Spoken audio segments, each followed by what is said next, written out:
So we're talking about microservices, right? We're talking about moving from a monolith architecture to microservices and all the complexities involved with that in lots of different areas.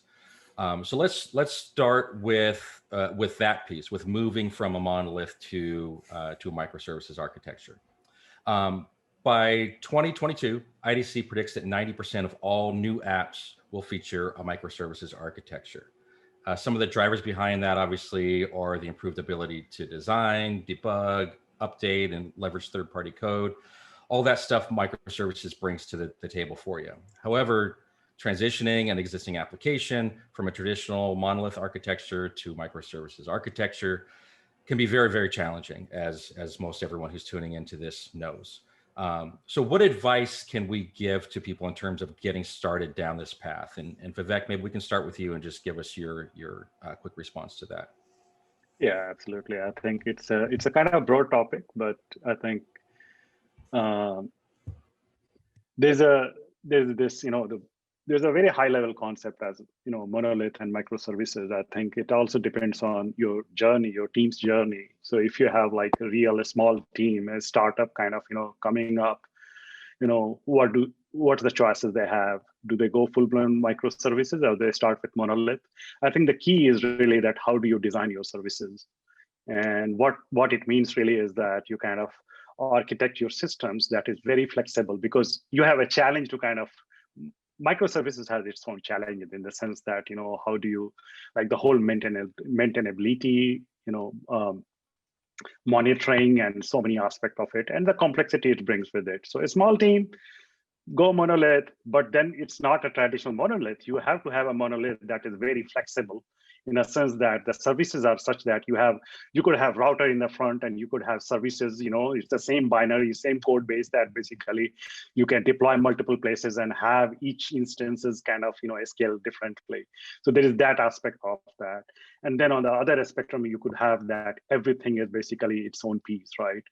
And prior to Kubernetes, it was very challenging. It was very challenging because you had to kind of invent the whole thing.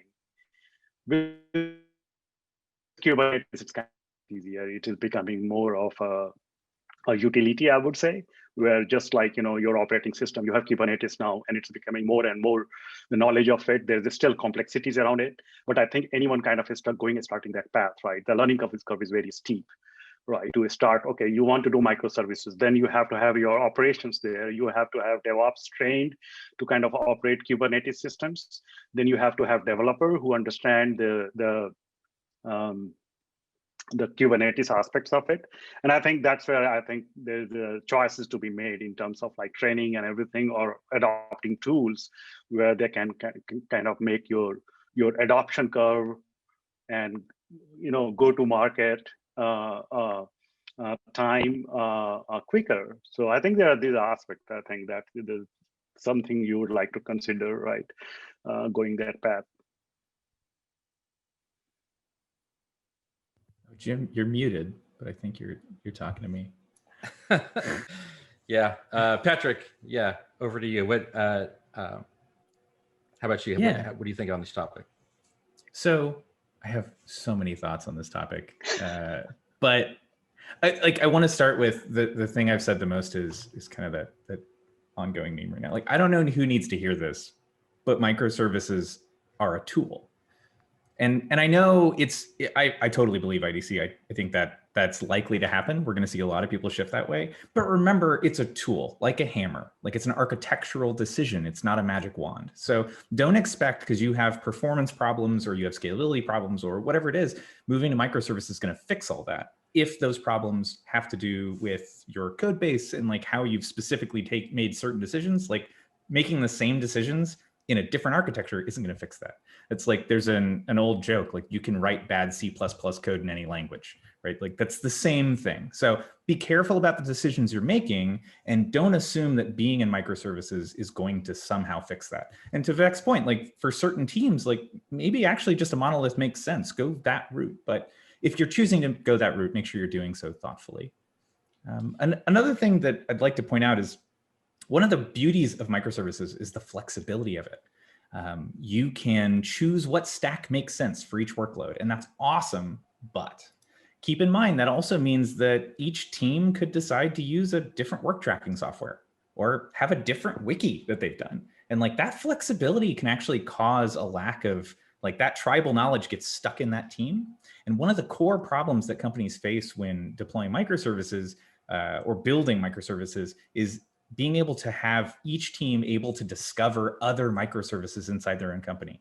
I've seen examples where inside of a company, 3 different teams have separately built like a little auth function that, you know, took some like auth credentials and like added some information and shipped it, right? Like those two of those teams wasted their time. Like one of them could have done it if they were all talking to each other and they were putting all that information in one place. And you can save people time. You can better collaborate if it's easy to discover that information internally. And the kind of last piece on that is additionally like having contracts, like strong API contracts that are discoverable by your teams makes it so much easier. And I know some people say like, well, that's too waterfall-y. I can't know everything that's going to be in my contract at the beginning. Like, yeah, but if you're going to distribute the responsibility among many teams to go build a thing, having strong contracts in advance and like having a strong understanding of like, I don't care what stack you're using, what database you're using, like that's fine, figure that out later. But I need to know what data you're going to ship in what format and how, so I can start my work and start building a thing that will consume that. And like, that's really critical. And I know it's hard. I know planning is tough, but like, it's a really important piece. I think I'm going to take that response, Patrick, and use that as the new definition for DevOps. That's really what it is, right? I mean, we talked about this before we started recording here today about there were the same challenges when VMs were introduced, when people started moving to the cloud. It's like these are great, and then you really have to know why. What's the goal here? Why are we moving to this architecture? Why am I using this platform? And then start to leverage it toward those goals. You remember for a while we were talking about cloud washing, right? Like you just take a workload and stick it in the cloud. And I've been saying for a while, like Kate's washing is the same thing. Like we'll take a cloud workload and stick it in a container.